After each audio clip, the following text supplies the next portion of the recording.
The issue of actually existing socialism is of prime importance within the modern communist movement, with many tendencies being delineated according to whether or not they support AES countries. In order to draw lines of distinction between these various tendencies, we need to first define what we mean by socialism, and then define what we mean by support. So starting with the definition of socialism. Socialism is broadly defined as a society in transition, out of capitalism and towards communism. A socialist society is marked by a dictatorship of the proletariat class, a society in which the working class is the ruling class of that society. The guiding force of the working class out of capitalism and towards communism is the Communist Party. The economy of a socialist society is one that is transitioning away from capitalist economic relations, such as private property, the profit motive, and market mechanisms, and towards the establishment of the common ownership of the means of production, collectivization, and nationalization of all economic production under the dictatorship of the proletariat. It is also a society actively ascending out of capitalist social relations, such as exploitation of the workers, the extraction of surplus value, capitalist alienation, and a bourgeois superstructure, while maintaining a proletarian superstructure to match the proletarian economic base. To put it simply, socialism is a transitional society, out of capitalism and towards communism, overseen by a dictatorship of the proletariat, organized and guided by the Communist Party in the construction and advancement of a proletarian economic base and superstructure. This definition clarifies what socialism is, but the exact particularities are still vague. What does this transition entail? Does it have market mechanisms? Does it have private property and capitalist elements? Is the transition from capitalism to communism a straight line, or does it spiral back into capitalism on occasion? These are all important questions, and through the course of this series we've attempted to explore these questions. In order to clarify this, we have to point out that there are two paths for a socialist society to take. One path, the socialist road, leads out of capitalism and towards communism. The other path, the capitalist road, leads away from communism and towards capitalism. Within the socialist road, there are internal obstacles, such as underdevelopment or counter-revolutionary, revisionist, and reactionary forces. There are also external obstacles, such as capitalist encirclement, sanctions and embargoes, economic and geographic isolation, threats of invasion, sabotage, assassinations, coup attempts, and many, many more. Each of these internal and external obstacles must be resolved or combated in order for a society to maintain the socialist trajectory. In order to overcome these obstacles, occasionally there must be a brief adoption of capitalist elements within a broader socialist trajectory, such as the new economic policy in the USSR and the co-op period in China, and the new democratic period in countries overthrowing bureaucrat comprador states. These are temporary strategic periods of consolidation and development in order to build the framework for an advancement towards communism. The terms temporary and strategic means just that. The capitalist elements are only temporal and are part of a wider socialist strategy. Which trajectory is the society in question headed? Towards capitalism or towards communism? From our definition of socialism, we understand what the socialist trajectory looks like: the abolition of private property, the elimination of market mechanisms, the collective ownership of the means of production, with the apparatus of the state under the control of the proletariat, with the Communist Party as its revolutionary vanguard and guide. with our understanding of the socialist trajectory, we gain insight into the general trend a society should undergo in order to be considered properly socialist. We can also understand from this what is meant by a capitalist trajectory, a trajectory in which private property ownership is present and expanded. Market mechanisms and production are based on profit rather than human need. There is private ownership over the means of production, and the apparatus of state power under the control of a bourgeois headquarters that changes the class character of the vanguard party into one which is no longer proletarian. The capitalist trajectory is one which sees the dismantling of socialist institutions, the restoration of capitalist economics and social relations, and the dominance of revisionism within the vanguard party, enshrining a bourgeois headquarters. This trajectory does not mean that no socialist elements remain, just as the socialist trajectory does not mean that no capitalist elements remain. It is classified as the general trend away from communism and towards capitalism. From this, we can gain an understanding of each quote-unquote AES country by examining its trajectory. But what about the ruling parties in these countries? Each of them claim to be pursuing socialism. Each of them claim to be advancing towards communism.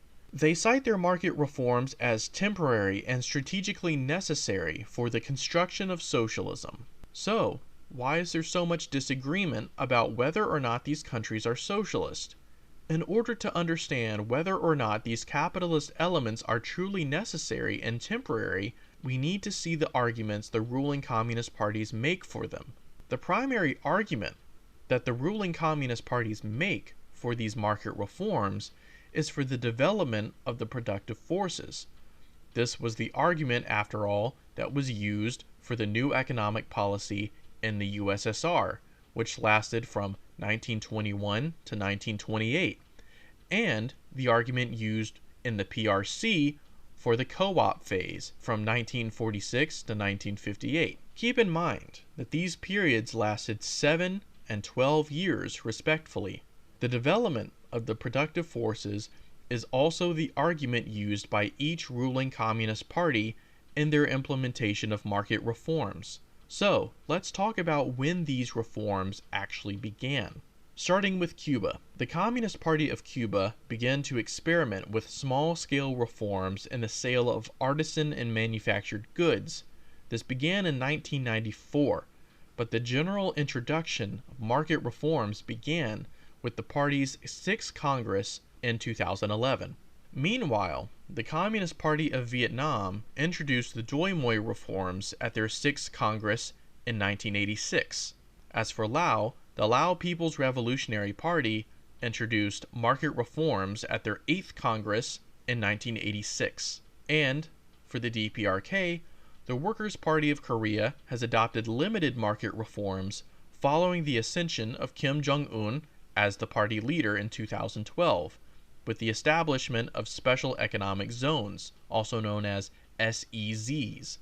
However, small-scale black markets known as the Jamandang have existed since the 1990s during the famine period and have been allowed to continue operating. Finally, in China, the Communist Party of China began their reforms in 1978 under Deng Xiaoping's open door policy. By examining the nature of these reforms and the economic developments which have taken place since their implementation, we can begin to get a sense of which trajectory these ruling parties are pursuing. Rather than limited, strategic, and temporary adoption of capitalist elements, the countries of Cuba, Laos, Vietnam, China, and the DPRK seem to be expanding the adoption of these market reforms. Among them, the foremost country in this adoption is undoubtedly China, because China was the first of these quote-unquote AES countries to adopt market reforms. However, before we examine China, we must also consider the 1974 adoption of perestroika in the USSR under Leonid Brezhnev, and how this ended central planning in the Soviet Union. The general Maoist conception is that the dissolution of the USSR began first and foremost with the ascension of Nikita Khrushchev as premier of the Soviet Union. Khrushchev's revisionism was the beginning of the end, and the trajectory towards communism came to a halt, and perestroika marked the reversal of this trajectory back towards capitalism. This finally culminated in the treachery of Gorbachev, leading to the complete dissolution of the USSR, and marked the single biggest disaster for the international communist movement. Focusing once more on China, Deng Xiaoping's reforms have had a similar effect of reversing the trajectory of Chinese socialism, away from communism and back towards capitalism. This has culminated in a China which is socialist in name, but state capitalist in function. Market mechanisms and capitalist social relations dominate the Chinese economy, and the CPC now has capitalists such as Jack Ma within the party itself. The bourgeois headquarters has become enshrined and now dictates the trajectory of China, leading to the restoration of capitalism, the dismantling of the socialist project, and even advancing capitalism to the point of becoming imperialist. Nowadays, China meets all 5 of Lenin's criteria for imperialism. Just to review, those criteria are the formation of monopoly capitalism, the merging of monopoly banking and industrial capital into finance capital, the export of this financial capital abroad, such as investments in Africa and elsewhere, the creation of international monopolist capitalist associations, such as the Belt and Road Initiative and BRICS, and finally, the territorial division of the world, engaging in the creation of bureaucrat comprador projects in the global south. Chinese capitalism assumes the form of a bureaucratic state monopoly capitalism, where there is a clear relation between capitalists and the ruling party. And like all states with bureaucratic capitalism, there is clear corruption and the influence of the bourgeoisie on Chinese policy. As for Vietnam, Laos, and Cuba, the adoption and increasing emphasis on market reforms can very easily lead to the same manifestation as what has been seen in China. The only difference is that the economies of these countries are much smaller, and there is a threat that they will be absorbed by the neoliberal system, their own national interests supplanted by the interests of larger international monopolist capitalist associations. There is a high likelihood that if this occurs, Chinese finance capital will become the supplier of an emergent bureaucrat comprador project in each of these countries. This likelihood also exists within the DPRK, but among the quote-unquote AES countries, the DPRK seems to be the most recent adoptee of market reforms and is still currently on the socialist trajectory, although the speed of this trajectory has stalled immensely since the collapse of the USSR and has slowed even more since 2012. There is also an increasing likelihood that the DPRK will fall into the trap which has ensnared other AES countries. Maoists do not have a crystal ball. We cannot predict the future, but we can make assessments based on historical precedent. We can see from the experience of the USSR that capitalist restoration is possible, and it can manifest through unchallenged revisionism and the emergence of a bourgeois headquarters within the party itself. We can also see how capitalist restoration has occurred in China, and while it has not brought disaster and ruin for the Chinese people, it has also not brought them any closer to communism, nor has it assisted revolutionary movements around the world in their struggles. In fact, the contrary has occurred. China now has a vested interest in maintaining neo-colonial relations and global neoliberalism. China actively suppresses revolutionary communist movements in India and the Philippines and other countries as well. Smaller countries such as Laos, Vietnam, and the DPRK are playing with fire in their adoption of market reforms. Rather than using the reforms to strengthen the state sector or use it as a means to lay the groundwork for future socialist expansion, these states are dismantling existing socialist infrastructure and privatizing it, with no foreseeable plan to reverse course in the near future, once a predetermined level of productivity is achieved. Rather than strengthen the socialist project, these reforms will serve to dismantle it. Rather than help these small countries achieve autarky, it will create a dependence on the influx of capital from other countries, such as China. It was the dependence on the USSR which led to the hardships of these small quote-unquote AES countries that they endured during the 1990s. And it was the continued descent into revisionism and eventually dissolution which caused these smaller AES countries to reform in the first place. What should happen if these countries enter into a dependent relationship with China and rely on Chinese-backed financial institutions such as BRICS or the Belt and Road Initiative, and then China creates their own Gorbachev? If the revisionism of the PRC reaches its zenith, and this results in the collapse and balkanization of the PRC, it would spell absolute disaster for countries reliant on Chinese finance capital. Even if Chinese revisionism doesn't end in absolute disaster and a global setback in the world communist movement, the conditions of dependency created by the reforms can't solve the issues of self-reliance. This dependency would become reliant on China's economic policies, which are in turn dictated by the global neoliberal project. Neoliberalism is inherently unstable, as we've seen with the 2008 crisis and the current war in Ukraine. Reliance on the chaos and inherent instability of the capitalist system is a losing bet, even if the financier is China rather than the West. This is why these market reforms are so dangerous. They may provide an influx of investment and an increase in productivity in the short term, but they will not advance the socialist project. They will most likely establish dependency on whichever country is doing the investing, eroding away any semblance of self-sufficiency. Rather than participate in experimentation within the state sector or with economic planning to increase incentives and productivity, the easy way out is just to throw your hands up in the air in resignation and privatize everything. In doing so, the achievements of socialism are undone. The institutions created in the name of the socialist project are dismantled, and the temporary and strategically necessary reforms of today become the permanent institutions and economic models of tomorrow. Recall that the new economic policy in the USSR lasted 7 years, and the co-op phase in China lasted 12 years. It has currently been 45 years since the market reforms of Deng Xiaoping. China is further away from communism than it was half a century ago. The commune period in China was working. It was actively advancing the socialist project while also developing the productive forces.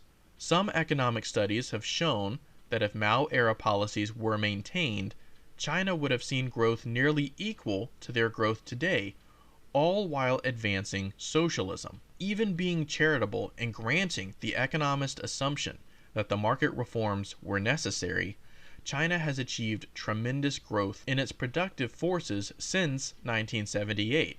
China has the productive capacity to outpace the West, and it has the infrastructure to reach parity with even the wealthiest of Western countries. This begs the question, why has China not reintroduced socialism? The answer lies in the reforms itself. They were never about building the productive forces. It has always been about the dismantling of socialism in China on behalf of the bourgeois headquarters. In other words, the bourgeois headquarters within the CPC has sold out, and capitalism now controls China, rather than China controlling capitalism. Capitalism is like a ferocious dog on a loose leash. It may obey and listen for a short time, but if it senses that it can wrench itself free, it will bite the hand that holds the leash and free itself in order to run amok. The CPC is cognizant of the excesses of Khrushchevite revisionism and how it led to Gorbachev, and they have managed to learn a more insidious way of allowing capitalism to take over China while remaining nominally socialist. The bourgeois headquarters is sitting comfortably within the party, unchallenged and unafraid. The CPC is confident that they can control the ferocious capitalist dog. But how long before the greed of the bourgeois headquarters results in a devastating crisis, or even a system-wide collapse? How long before the dog bites and wrenches itself free from the CPC's leash, free to run amok in China? So now we come to the issue of what it means to support these AES countries. Many Marxist-Leninists will say this support means a support for market socialism. That is, the support of market reforms which actually dismantle socialism. In this regard, Maoists do not support these reforms, taking care to differentiate these reforms from the truly temporary and strategically necessary capitalist elements of the Soviet Union's NEP period or for the co-op period in China. Rather, we view these reforms with skepticism and recognize the threat they pose to the socialist projects within each of these countries. We criticize the logic used by the ruling parties of these countries to justify these reforms, taking into account their current economic predicaments. We understand the concerns, the conditions, and the justifications cited by ruling parties in adopting these reforms. After a thorough and principled analysis, we assess these reforms to be a detriment to the socialist project, a means by which capitalism is restored, and a means by which the revolutionary gains are undone. In other words, Maoists recognize the revisionist errors and dangers of these market reforms, and we do not support them. This is not because we hate the countries in question and want to see them collapse in order to uphold a purified and dogmatic view of socialism. Rather, it is because Maoists fight for socialism in these countries and around the world. We do not want to see the socialist projects in Cuba, Vietnam, Laos, and the DPRK dismantled as they were dismantled in China and the USSR. We do not want to see a revisionist tendency and a bourgeois headquarters emerge dominant in the ruling parties of these countries. We do not wish to see capitalist restoration result in collapse and balkanization as it did in the USSR, or manifest in the form of social imperialism and the takeover of a bourgeois headquarters of the vanguard party as it did in China. Maoists support these countries insofar as we support the socialist project in these countries. We support the revolution. We support the proletariat. It is the revisionist Marxist-Leninists who fail to support these countries by supporting the very means by which socialism is undone. In this manner, Maoists can be said to truly support socialism in these countries, while the revisionist Marxist-Leninist support amounts to supporting the continued dismantling of socialism. Our support is a critical support, critical in the sense that we do not agree with the logic of the market reforms. We do not agree on this retrograde trajectory, but we support these countries in their struggle for socialism. We support the working classes of these countries, and we support these countries in the fight against imperialism and against capitalism. The quote-unquote support offered by the revisionists is an uncritical support, a cheering for the defeat of socialism in the name of pragmatic and economist self-congratulation. This gives them a sense of pride, as they can cheer for their team and claim that Maoists are pie-in-the-sky idealists and dogmatists, while they continue to hold the actual idealist assumption that such market reforms will eventually lead back to socialism, regardless of how many decades go by. So that about does it for this episode. Thank you very much for watching. Just to review, we talked about what socialism is, understanding it as a society in transition out of capitalism and towards communism.